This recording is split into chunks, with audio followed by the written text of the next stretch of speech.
In this case, I retreated not out of any cowardice, but as a result of my unlimited vanity. I wasn't afraid of his height, nor did I think I'd receive a painful beating and get thrown out of the window. In fact, I'd have had sufficient physical courage. It was moral fortitude that I lacked. Moral fortitude that I lacked.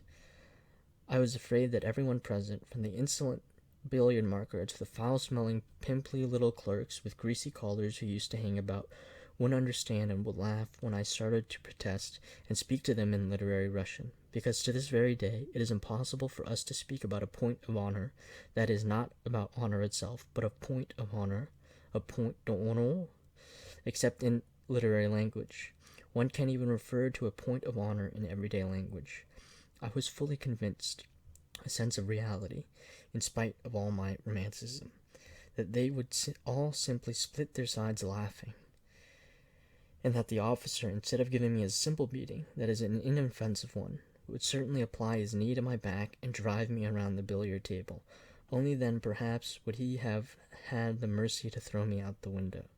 Naturally, this wretched story of mine couldn't possibly end with this alone. Afterward, I used to meet this officer frequently on the street, and I observed him very carefully. I don't know whether he ever recognized me. Probably not. I reached that conclusion from various observations. As for me, I stared at him with my malice and hatred, and continued to do so for several years. My malice increased and became stronger over time. At first I began to make discreet inquiries about him.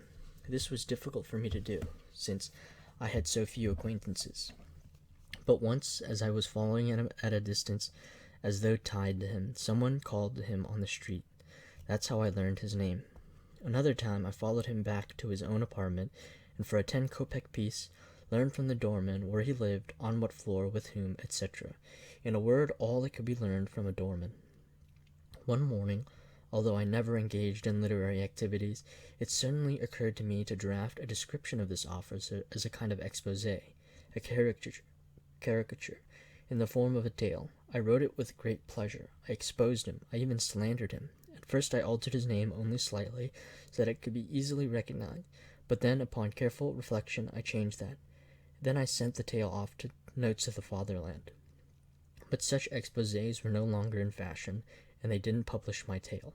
I was very annoyed by that. At times, I simply choked on my spite. Finally, I resolved to challenge my opponent to a duel. I composed a beautiful, charming letter to him, imploring him to apologize to me. In case he refused, I hinted rather strongly at a duel. The letter was composed in such a way that if that officer had possessed even the smallest understanding of the beautiful and sublime, he would have come running, thrown his arms around me, and offered his friendship. That would have been splendid. We would have had such a wonderful life, such a life. He would have shielded me with his rank. I would have ennobled him with my culture, and, well, with my ideas. Who knows what might have come of it? Imagine, 2 years had already passed since he'd insulted me. My challenge was the most ridiculous anachronism, in spite of the cleverness of my letter in explaining and disguising that fact. But thank God, to this day I thank the Almighty with tears in my eyes, I didn't send that letter. A shiver runs up and down my spine when I think about what might have happened if I had. Then suddenly, I got my revenge in the simplest manner. A stroke of genius, a brilliant idea suddenly occurred to me. Sometimes, on holidays, I used to stroll along Nevsky Prospect at about 4 o'clock in the afternoon, usually on the sunny side. That is, I didn't really stroll. Rather, I experienced innumerable torments, humiliations, and bilious attacks. But that's undoubtedly just what I needed.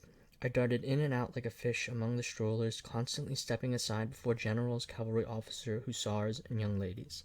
At those moments I used to experience painful spasms in my heart and a burning sensation in my back, merely at the thought of my dismal apparel, as well as the wretchedness and vulgarity of my darting little figure.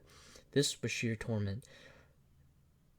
torture, uninterrupted and unbearable humiliation at the thought, which soon became an incessant and immediate sensation, that I was a fly in the eyes of society, a disgusting, obscene fly, smarter than the rest, more cultured, even nobler.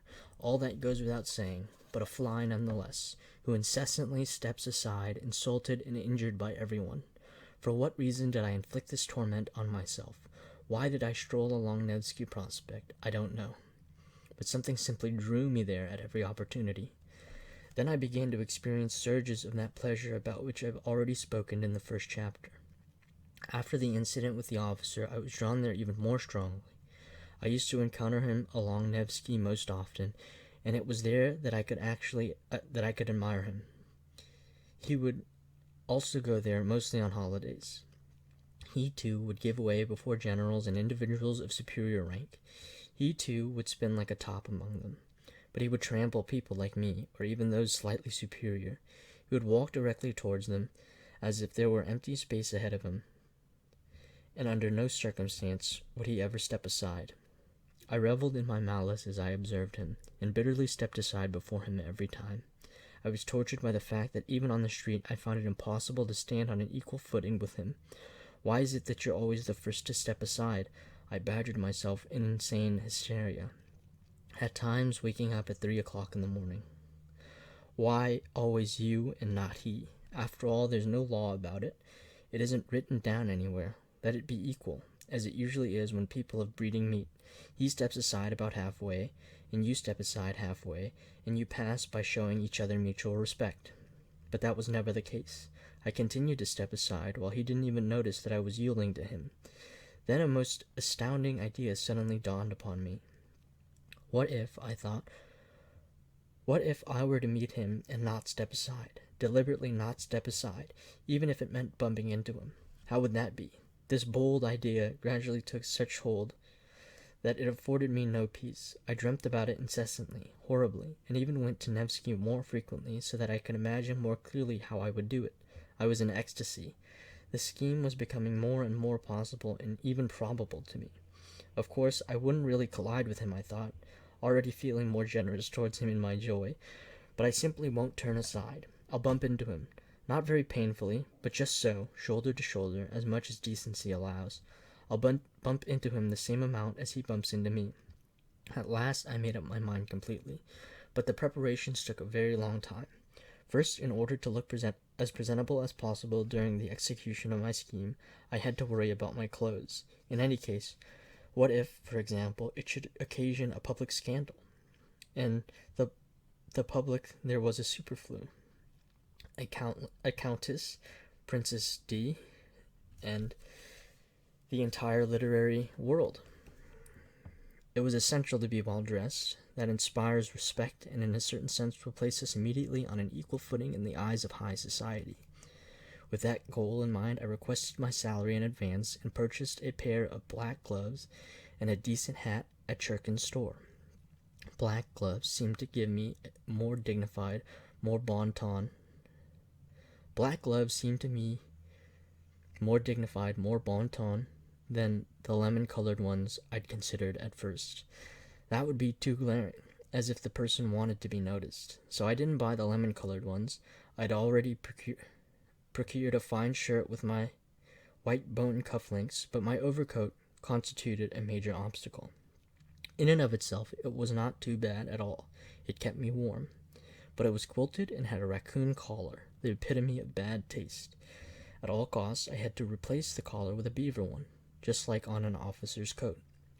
For this purpose, I began to frequent the shopping arcade, and after several attempts, I turned up some cheap German beaver. Although these German beavers wear out very quickly and soon begin to look shabby, at first when they're brand new, they look very fine indeed. After all, I only needed it for a single occasion. I asked the price. It was still expensive. After considerable reflection, I resolved to sell my raccoon collar. I decided to request a loan for the remaining amount, a rather significant sum for me, from Anton Antonich Setuchkin, my office chief, a modest man, but a serious and solid one, who'd never lent money to anyone, but to whom, upon entering the civil service, I'd once been specifically recommended by an important person who secured the position for me. I suffered terribly. It seemed monstrous and shameful to ask Anton Antonich for money. I didn't sleep for 2 or 3 nights in a row. In general, I wasn't getting much sleep those days, and always had a fever. I would have either a vague sinking feeling in my heart, or else my heart would suddenly begin to thump, thump, thump. At first Anton Antonitch was surprised. Then he frowned, thought it over, and finally gave me the loan after securing from me a note authorizing him to deduct the sum from my salary 2 weeks later. In this way, everything was finally ready. The splendid beaver reigned in place of the mangy raccoon, and I gradually began to get down to business. It was impossible to set about it all at once. In a foolhardy way, one had to proclaim It was impossible to set about it all at once in a foolhardy way. One had to proceed in this manner very carefully, step by step. But I confess that after many attempts I was ready to despair. We didn't bump into each other no matter what. No matter how I prepared, no matter how determined I was, it seemed that we were just about to bump. When I look up, and once again I've stepped aside while he's gone by without even noticing me. I even used to pray that I'd approach him. As I approached him, that God would grant me determination. One time I'd fully resolved to do it, but the result was that I merely stumbled and fell at his feet because at the very last moment, only a few inches away from him, I lost my nerve. He stepped over me very calmly, and I bounced to one side like a rubber ball. That night I lay ill with a fever once again, and was delirious. Then everything suddenly ended in the best way possible. The night before, I decided once and for all to not go through with my pernicious scheme, and to give it all up without success, and with that in mind, I went to Nevsky Prospect for one last time, simply in order to see how I'd abandoned the whole thing. Suddenly, 3 paces away from my enemy, I made up my mind unexpectedly. I closed my eyes, and we bumped into each other forcefully, shoulder to shoulder. I didn't yield an inch, and walked by him on an completely equal footing. He didn't even turn around to look at me and pretended that he hadn't even noticed, but he was merely pretending. I'm convinced of that. To this very day, I'm convinced of that. Naturally, I got the worst of it. He was stronger, but that wasn't the point. The point was that I had achieved my goal. I'd maintained my dignity. I hadn't yielded one step, and I'd publicly placed myself on an equal social footing with him.